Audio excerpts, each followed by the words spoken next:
Hello everyone, কেমন আছো সবাই? আশা করি সবাই ভালো আছো। তো চলে আসলাম আজকে একটা নতুন ব্লগ নিয়ে।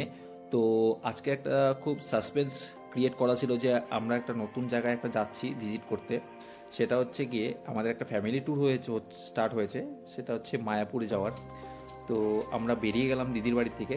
তো আমরা কে কে যাচ্ছি পেছনে দেখানো হলো আর কি। আমি, মা, বাবা, একটা পিসি রয়েছে, আর দিদি যাচ্ছে। তো আমরা সকাল সকাল বেরিয়ে গেছি, তখন বাজে প্রায় 5টা, সাড়ে 5টার দিকে বেরিয়েছি আমরা। বেরিয়ে আমরা সাথে সাথে একটা বাস বুকিং করে নিয়েছিলাম আর কি, সিট বুকিং করে নিয়েছিলাম ওখান থেকে। কলকাতা থেকে, মানে অ্যাকচুয়ালি ইয়ের থেকে আর কি, ধর্মতলা থেকে আমরা একটা ইয়ে করে বাস বুক করে নিয়েছিলাম, যেটা হচ্ছে কৃষ্ণনগরের উদ্দেশ্যে। তো আমরা কৃষ্ণনগর যাব, কৃষ্ণনগর থেকে দেন আমরা মায়াপুরে ঢুকবো আর কি। তো দিদি বলছে আমাকে আগে বলবি না, ক্যামেরা অন করে ফেলেছিস। তো যাই হোক, এগুলো চলতে চলতে আমরা এগোচ্ছিলাম, যেতে যেতে রাস্তায় প্রচুর পরিমাণে বৃষ্টি শুরু হয়ে গেছে, একদম বলার মতো নেই। তো ভাবছি একটা জায়গায় যাচ্ছি, সেই জায়গাটাতে এখন যেতে যেতে যদি বৃষ্টি হয় তাহলে একটা খারাপ দেখায়। তো ফাইনালি কৃষ্ণনগরে এসে পৌঁছালাম। কৃষ্ণনগরে এসে এই দোকানটা খুব ফেমাস আর কি। এই দোকানটাতে আমি অনেকবার এর আগেও এসেছি। এই দোকানটাতেই পার্টিকুলার বাসগুলো দাঁড়ায় আর কি। তো বেশ দারুণ ভিড়ভাড়টা হয়। সকালের টিফিন নাস্তাগুলো বেশ ভালো হচ্ছিলো।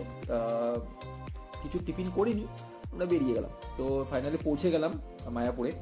মায়াপুরে পৌঁছে এই পিছনে বাসটা করে এসেছি আর কি। তো বেরিয়ে গেলাম আবার হচ্ছে গিয়ে নবদ্বীপের উদ্দেশ্যে। ফার্স্টে এটা মায়াপুরে পৌঁছেছি আমরা। প্রথমে আমরা প্ল্যান করেছি, একদিনে ঘোরার প্ল্যান রয়েছে যেহেতু, তো আমরা সকালবেলা বেরোলাম। বেরিয়ে নিয়ে আমরা প্ল্যান করেছি ফার্স্টে নবদ্বীপ ঘুরবো, ঘুরে নিয়ে দেন আমরা মায়াপুরে ব্যাক করে মায়াপুর ঘুরবো। তো চলো দেখা যাক। আর হ্যাঁ, এখানে আমি এন্টার করার পরে এত একটা একটা আলাদা ভাইব, মনে কর একটা আলাদা, মনে করুন যে কি বলবো, এখন বলার মতন কোনো কিছু ওয়ার্ড খুঁজে পাচ্ছি না আমি। তো একটা আলাদা শান্তি, মনে কর একটা একটা শান্তি, একটা প্রিয় জায়গার মধ্যে মনে কর এন্টার করে গেছি আমি আর কি। বেশ ভালো লাগছে একদম। তো এখান থেকে টোটো থেকে নেমে নিয়ে এখান থেকে আমাকে এখন যেতে হবে ঘাটে। তো ঘাটের থেকে আমাকে লঞ্চ করে আমাকে নবদ্বীপ যেতে হবে। তো চলো, এদিক দিয়ে ঘুরে যাচ্ছি আমরা। তো টিকিট কাটা হয়ে গেছে, 10 টাকা করে টিকিট নিয়েছে। তো পার হেড 10 টাকা করে। আমরা যেহেতু 5জন ছিলাম, 50 টাকা লেগেছে। এখান থেকে এখন আমরা ওই যে লঞ্চটা দাঁড়িয়ে রয়েছে, এই লঞ্চটা করে আমরা যাবো আর কি, যেটা বলে নৌকো, অনেকজন লঞ্চ বলে থাকে, তো ফেরি বলে থাকে অনেকজন। এটা করে আমরা ওই পারে যাবো আর কি। তো চলো ওই পারে দৃশ্যগুলো, সুন্দর দৃশ্যগুলো দেখাই। আর যেহেতু বৃষ্টি হয়েছে, একটা আলাদা একটা ওয়েদার একটা ক্রিয়েট হয়েছে আর কি। উফ, দারুণ। চলো।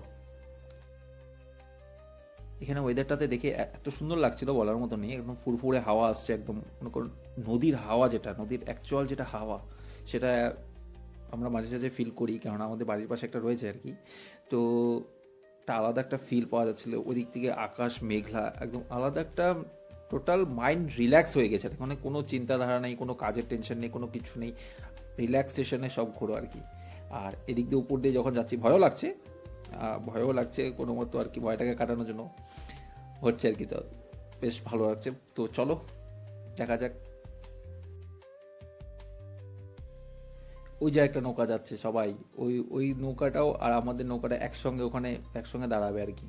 তো চলো দেখা যাক। একসঙ্গে ওনারা পার্কিং করেছে। তো ওখান থেকে নেমে নিয়ে আমরা সোজা চলে আসলাম। ওখানে একটা অটো ভাড়া করেছি, সরি টোটোগুলো ভাড়া করেছি, টোটোগুলো ভাড়া করে এটা দেখতে এসেছি। সেটা হচ্ছে গিয়ে গুপ্ত বৃন্দাবন, ঠিক আছে। তো ভিডিওটা এখানে অনেক বড় হয়ে যাচ্ছে, তো এটাকেও আমি দুটো পার্টে করে দেবো কি, যেহেতু একদিনের ব্লগ, পার ডে ব্লগ, তো এটাকে 2 পার্টে আমি করে দেবো। তো এখানে অ্যাকচুয়ালি শ্রীকৃষ্ণের যেগুলো রাসলীলা ছিল আর কি, আর যেরকম ছোটোবেলার সব কিছু জিনিসগুলো ছিল আর কি, মনে করছো তিনি কী করে জন্ম নিয়েছিলেন, সেই জিনিসগুলো একটা তুলে ধরেছে একটা টোটাল আর কি। বৃন্দাবনের টোটাল হিস্ট্রিগুলো এখানে কিছু কিছু পরিমাণে তুলে ধরেছে। বেশ ভালো লাগলো জায়গাটা।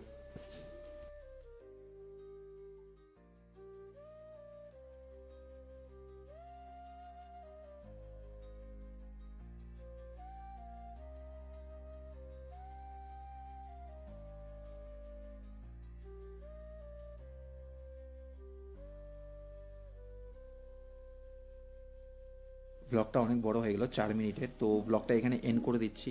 আজকের মতন এতটুকুই থাক। তো আবার দেখা হচ্ছে নতুন একটা পার্টে।